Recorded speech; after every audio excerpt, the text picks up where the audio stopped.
Hey, hello guys, welcome to People Graphics. As that I told you in my last videos that I'm going to teach you about Coldro basics, and today I have brought for you of Coldro's shape tool part 3.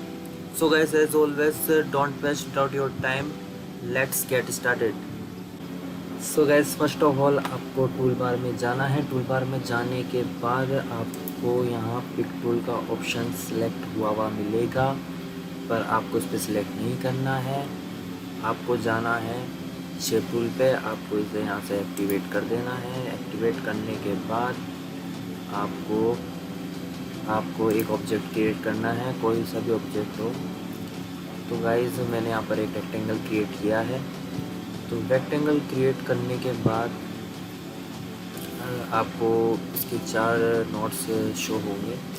तो 4 notes से show होने के बाद जैसे आप कोई भी notes पे क्लिक करते हैं, ड्रैग ड्रैग करके ड्रॉप करते हैं, तो देखिए जितने भी कॉर्नर्स हैं वो सब के सब रेडियस में कन्वर्ट हो गई है। तो गाइज़ मुझे जैसे ये और ये कॉर्नर ही रेडियस में नहीं चाहिए, सिर्फ ये और ये कॉर्नर रेडियस में चाहिए। तो उसके लिए यहाँ पर आपको प्रॉपर्टीज़ बार में एडिट कॉर्नर्स टुगेदर का जो है ऑप्शन मिलेगा, वहाँ से आपको ऑलरेडी एक्टिवेट रहेगा। तो आपको इसे यहाँ से डीएक्टिवेट कर देना है। डीएक्टिवेट करने के बाद गाइस आपको जैसे ये वाली कॉर्नर चाहिए लेफ़्ट साइड की ऊपर वाली कॉर्नर पे जाके आपको इसकी वैल्यू 0 डाल के एंटर कर देनी है। तो गाइस ये देखिए इसकी कॉर्नर बिल्कुल नॉर्मल हो चुकी है। अब मुझे ये वाली करनी है, तो मैं इस पर सिंपली जाऊँगा। देखिए 0 हो गई है, मतलब दोनों जो कॉर्नर थी बाय डिफ़ॉल्ट हो गई है। और गाइस आप जैसे इसे कुछ भी शेप देना चाहते हैं तो आप इसे ऑब्जेक्ट में जाके कर्व कर लीजिए। कर्व करने के लिए आप इसकी शॉर्टकट की Ctrl+Q भी यूज़ कर सकते हैं। तो गाइस मैंने इसे यहाँ से कर्व कर लिया है। कर्व करने के बाद गाइस देखिए आप जैसे जैसे अपनी मर्ज़ी चाहे वैसे इसे आप शेप दे सकते हैं। देखिए यहाँ से भी Ctrl+Z कर देता हूँ। तो गाइस ये हमारे पास करवा ओके हो चुका है। सो गाइस नेक्स्ट हमारे पास आती है शेप टूल की प्रॉपर्टीज़। शेप टूल की प्रॉपर्टीज़ में गाइस सबसे पहले आपको कोई भी नोट पे क्लिक कर लेना है। नोट पे क्लिक करने के बाद आपको यहाँ से ऐड नोट्स करना है। ऐड नोट्स करने के बाद गाइस देखिए ये जो भी दो नोट्स के बीच में एक नोट्स क्रिएट हो गया है। और गाइस आपको जैसे सिंपली कोई भी नोट चाहिए तो एज पे जैसे कोई भी कॉर्नर पे आपको कोई भी नोट चाहिए तो उसके लिए आपको यहाँ पर डबल क्लिक कर लेना है। ये देखिए यहाँ पर एक नोट क्रिएट हो गया है। जैसे आपको यहाँ करना है तो आप यहाँ पर भी क्लिक कर सकते हैं, आपको यहाँ करना है तो यहाँ पर क्लिक कर सकते हैं। ये देखिए जिसकी शॉर्टकट की है। तो जैसे आपको यहाँ लेना है तो यहाँ पर जैसे पहले बताया था, यहाँ पर एक बार लेफ़्ट क्लिक करना है। ऊपर आ रहा है नोट्स, ये नोट्स क्रिएट हो चुका है।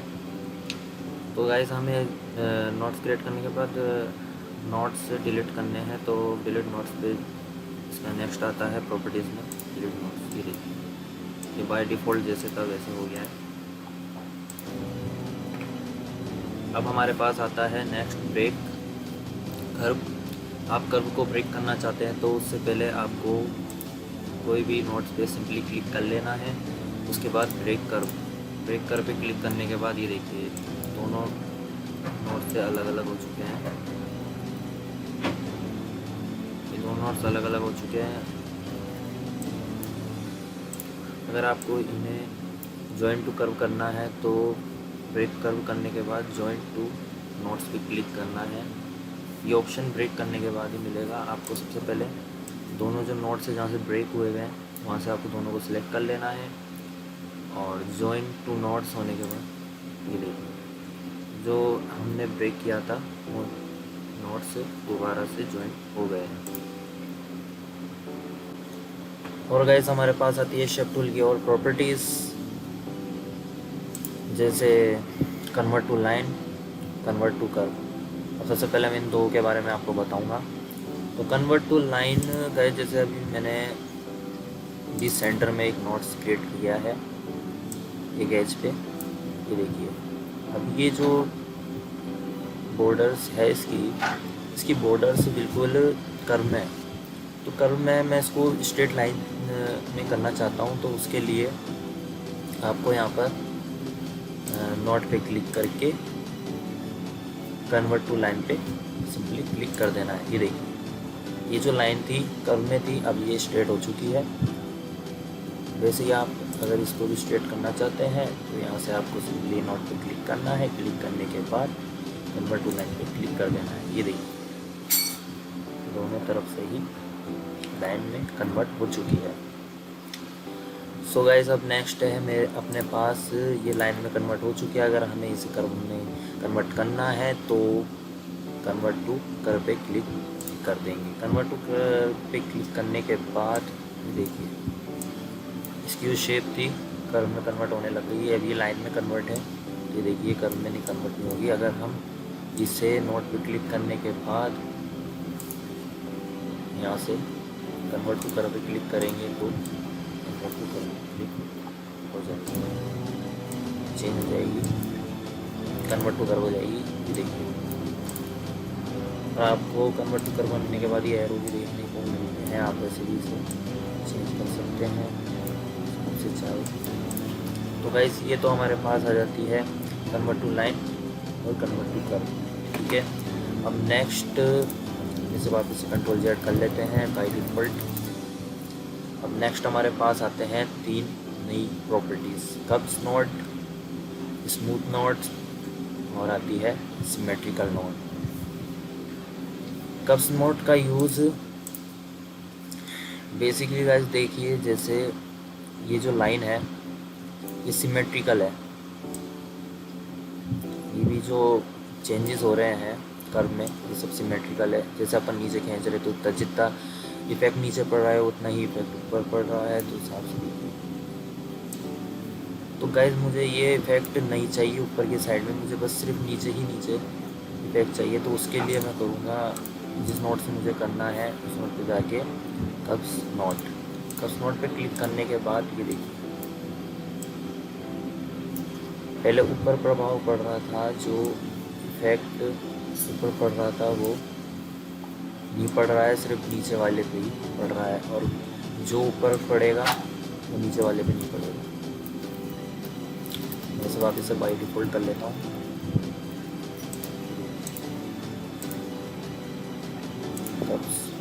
ठीक है, ये हो गया हमारा कर्व्स। अब नेक्स्ट आता है हमारे पास स्मूथ नोट का यूज़। स्मूथ नोट में गाइस क्या होता है, जो भी आप मतलब चेंजेस करोगे,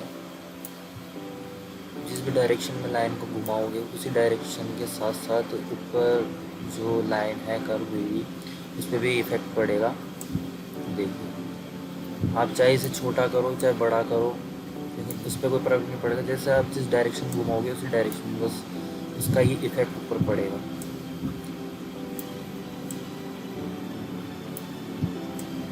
देखिए, तो आपको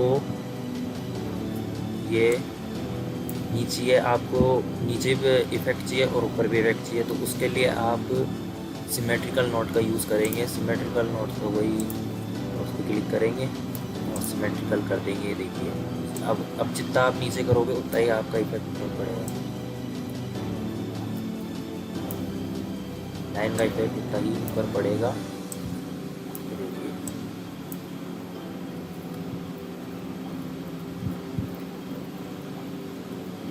उसे बाय डिफ़ॉल्ट कर लेते हैं। अब नेक्स्ट है, ये 3 हो चुकी है। मैंने बताया था कर्व्स नोट, स्मूथ नोट्स और सिमेट्रिकल नोट्स, या तीनों आपको समझ में आ चुकी होगी। अब नेक्स्ट आता है रिज़र्व डायरेक्शन का यूज़ जनरल, जैसे मैं यहाँ डबल क्लिक करके एक कर्व क्रिएट करता हूँ, तो देखिए मुझे यहाँ पर लाइन चाहिए, तो मुझे यहाँ पर लाइन चाहिए और यहाँ पर लाइन चाहिए। तो उस हिसाब से अब आपकी चॉइस है कि आपको यहाँ चाहिए लेकिन मुझे यहाँ चाहिए।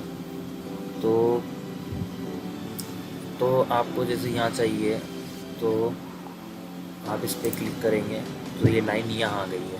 तो गाइस ये लाइन यहाँ आ गई है, आपको तो यहाँ चाहिए, तो उसके हिसाब से आप ये ऊपर जो रिज़र्व डायरेक्शन का प्रॉपर्टीज़ में ऑप्शन है, इसको आप एक्टिवेट कर देंगे। एक्टिवेट करने के बाद गाइस अब जो लाइन यहाँ आ रही थी वो देखिए यहाँ आ गई, मतलब आपको इस साइड में नहीं चाहिए थी, इस साइड में चाहिए थी, इस साइड में आ गई।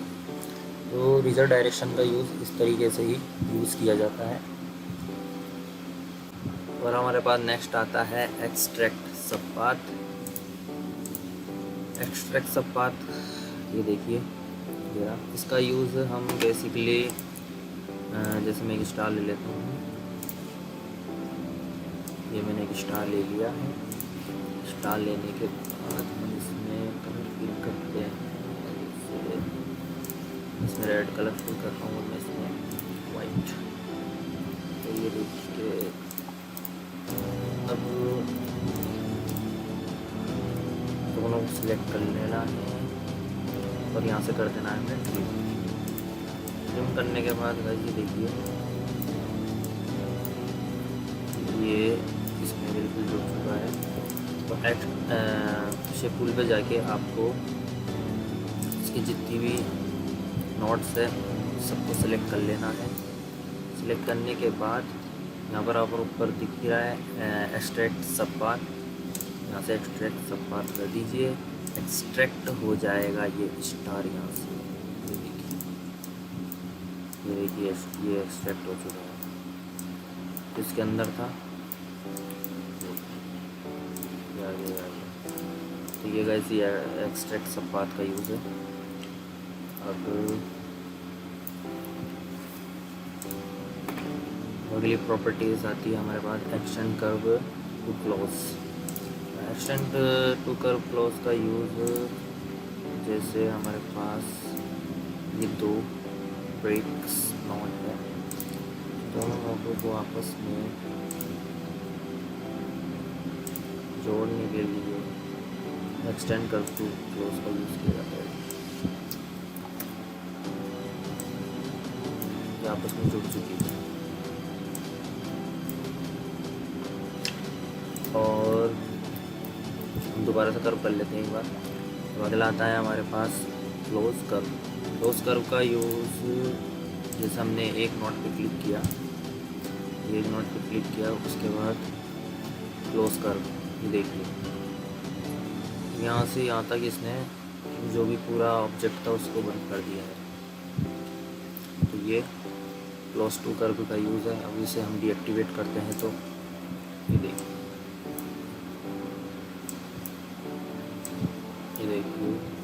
ये अलग अलग। तो ये इसका यूज़ हो गया है। अब हमारे पास गाइस आता है स्ट्रेच और स्केल नोट्स। स्ट्रेच और स्केल नोट्स का यूज़ जैसे हमने इस नोट पे क्लिक किया, क्लिक करने के बाद हमें इसे स्ट्रेचिंग करनी है तो स्ट्रेच पे क्लिक कर देंगे। ये लाइन थी स्ट्रेच होके यहाँ आ गई है, फिर से हमें वहीं स्ट्रेच करना है तो स्ट्रेच करके स्ट्रेच हो गई है। और सेकंड आता है हमारे पास rotate and skew notes. Rotate और स्क्यू नोट्स का यूज़ हम जैसे इस नोट पे क्लिक कर लेते हैं, फिर यहाँ पर इस पर रोटेट और स्क्यू नोट्स पे क्लिक करते हैं। अब ये देखिए ये जो लाइन थी रोटेट हो गई है। मैं आपको फिर से बता देता हूँ, देखिए ये लाइन है जो रोटेट हो रही है, मैं रोटेट करके आ गया है। तो स्ट्रेच और स्केल नोट्स, ऑन रोड और स्क्यू नोट्स, इनका यूज़ इसमें किया जाता है। नेक्स्ट आता है हमारे पास, अब सबसे पहले जितने भी नोट्स है ऊपर सेलेक्ट कर लेना है। सेलेक्ट करने के बाद आपको अलाइन नोट्स का ऑप्शन दिखेगा।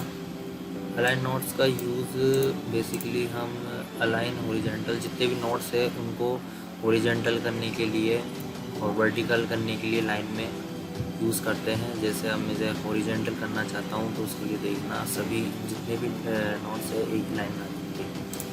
ये देखिए ये सब हॉरिजॉन्टल हो चुके हैं। अब मैं इसे कंट्रोल जेड करके दोबारा से सिलेक्ट करके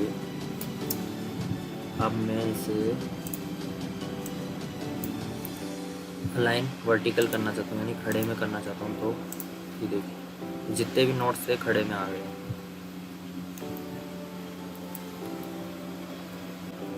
सो गाइस हमारे पास नेक्स्ट आता है रिफ्लेक्स नोट हॉरिजॉन्टली। देखिए ऊपर ये रिफ्लेक्ट नोट्स हॉरिजॉन्टली में हम इसमें चेक करते हैं कोई भी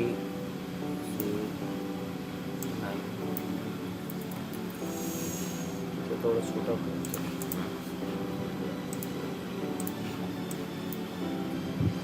देखिए यहाँ से सेलेक्ट कर लेना है। तो कोई भी दो लाइन दोनों तरफ से समान तरीके से भी एक तरफ की चाहिए।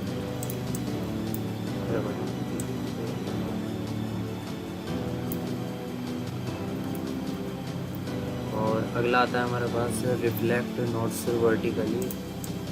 इसमें हम वर्टिकल लाइन इसको डीएक्टिवेट करके इसे एक्टिवेट करते हैं। तो ये देखिए ये वर्टिकल लाइन के चेंजेस है हो रहे हैं। मैं से यहाँ से थोड़ा बड़ा करता हूँ, जैसे यहाँ से एक्टिवेट किया।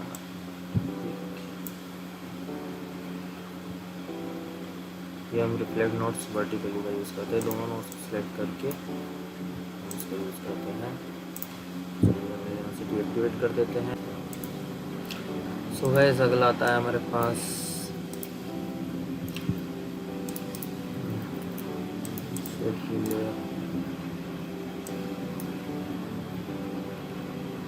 Elastic mode.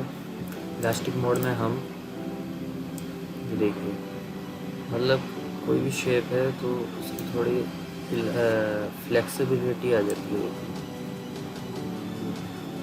और अब हम इसे बिना इलास्टिक करते हैं तो देखिए जैसा है वैसा का वैसा ही आ रहा है। कोई वो नहीं चेंजेस, कोई मुड़ाव नहीं है, कोई कुछ नहीं है। तो इलास्टिक मोड का यूज़ हम एकदम फ्लेक्सिबिलिटी के हिसाब से यूज़ करते हैं। तो चलो ये हो गया। अब आता है सिलेक्ट नोट्स ऑल। अब जैसे मैंने एक नोट पे सिलेक्ट कर लिया, अगर हमको पूरे नोट सिलेक्ट करने हैं तो हम यहाँ से सिंपली सिलेक्ट ऑल नोट्स कर सकते हैं। ये जब यूज़ किया जाता है जब बहुत सारे नोट्स होते हैं कोई डिज़ाइन में, तो एक एक करके तो करना मुश्किल होता है। तो इसलिए इसका ही यूज़ सिंपली कर लिया जाता है कोई भी एक ऑब्जेक्ट में सेलेक्ट करने के लिए। और अब नेक्स्ट आता है हमारे पास रिड्यूस नोट्स। अगर आपको कोई भी नोट्स रिड्यूस करने हैं, जैसे बहुत सारे नोट्स रहते हैं तो उनसे नोट्स रिड्यूस करने के लिए हम इसका यूज़ करते हैं। तो पहले जितने भी नोट्स हैं उनको रिड्यूस करना है उनको सिलेक्ट कर लीजिए। फिर एक बार रिड्यूस नोट्स पे क्लिक करना है। रिड्यूस नोट्स पे क्लिक करने के बाद जो नोट्स आपको उठाने हैं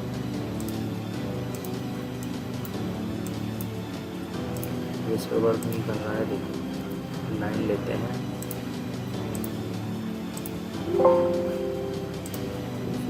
ये लाइन ले लिया है। इस लाइन पे मुझे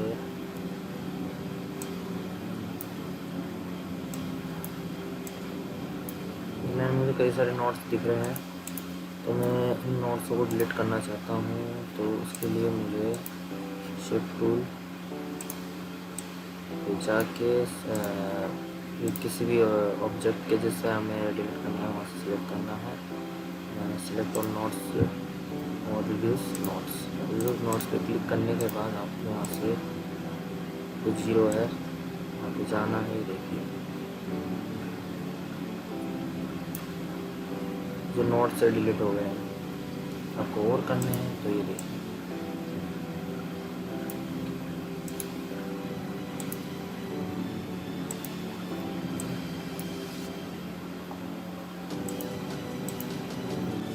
और गाइस हम एडवांस में देखें तो शेप टूल का यूज़ टेक्स्ट में भी किया जाता है। जैसे मुझे इसी जो 2 है इसको मुझे ब्लू में करना है, तो ये नीचे डॉट्स है, नोट्स पे क्लिक करके, एक नोट पे क्लिक करके इसे मुझे ब्लू में कर लेना है। ये देखिए ब्लू में हो गया। और ये एच को मुझे रेड करना है, ये रेड हो गया। ये देखिए।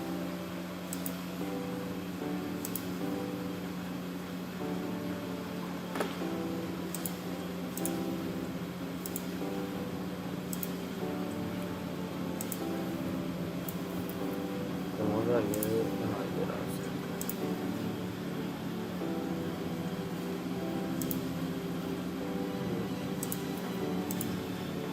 इस तरीके से हम इसमें कलर के लिए भी यूज़ कर सकते हैं। बाकी अदरवाइज़ जैसे ये S2 है, S2 को स्क्वायर में लेना है तो स्क्वायर में भी हम इसे ले सकते हैं। जैसे ये वो है, वो को मैंने सेलेक्ट कर लिया था, तो ये देखो इसको। तो मुझे 2 को ऊपर लेना है तो 2 को देखिए, ठीक है, आगे क्लिक करेंगे, ये 2 ऊपर स्क्वायर में आ गया, 2 को नीचे लेना है। ऐसे हम इसका भी यूज़ करते हैं। अब जैसे ये 2 है, तो 2 को नीचे लेना है, तो अगर हमें स्क्वायर में लेना है तो स्क्वायर में आ जाएगा, और सब्सक्रिप्ट में लेना है सब्सक्रिप्ट में आ जाएगा, बस सुपर सब्सक्रिप्ट में लेना है तो देखिए ऊपर आ जाएगा। तो हम इसे नीचे लेंगे। इसका यूज़ जर्नली इस मूल्य के इस हिसाब से ही होता है। तो ये टेक्स्ट के साथ है, आप इसे कर्व करके इसमें भी चाहे तो चेंजेस कर सकते हैं।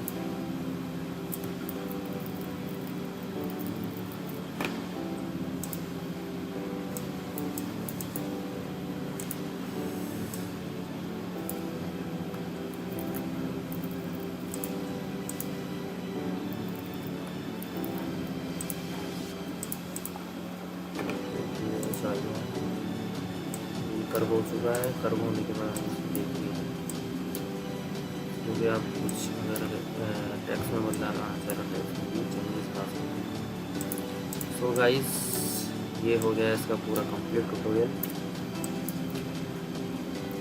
आई होप गाइस ये मेरा वीडियो आपके लिए हेल्पफुल रहा होगा। सो गाइस, वीडियो अच्छी लगी हो तो लाइक करिए, शेयर करिए और अच्छे अच्छे कमेंट करिए। और to get more creative posts, subscribe my YouTube channel. Thanks for watching. जय हिंद, जय भारत, बाय बाय।